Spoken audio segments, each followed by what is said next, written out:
আমরা গত 15 বছর দেখেছি সৎ কাজের আদেশ আর হকের পক্ষে যারা ছিল এদের মাইক টান দিয়ে বের করে সাথে সাথে স্টেজ থেকে বের করে দিয়ে জেলখানায় নিয়ে গেছে।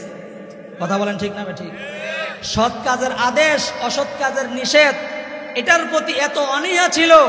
আমরা এখন থেকে আমরা দেখতে চাই, বুঝতে চাই, আমল করতে চাই যে সামনে যেন কেউ এমন দুঃসাহস করতে না পারে যারা হকের আওয়াজ দিবে, হক্কানি আলেমদের উপর এমন ভাবে হকের উপর কোন আঙ্গুল তুলে চাকাবে, তারা চোখে তাকাবে এমন কোন মানুষ বাংলার জমিনের মধ্যে আমরা দ্বিতীয়বার আর দেখতে চাই না। কথা বলেন ঠিক না বেটি?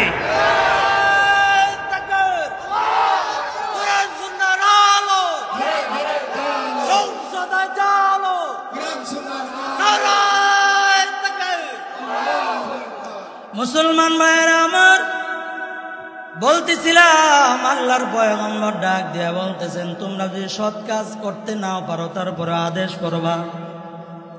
আল্লাহ তাআলা ডাক দিয়া বলেন সৎ কাজের আদেশ যারা করে তারা হলো মুমিন।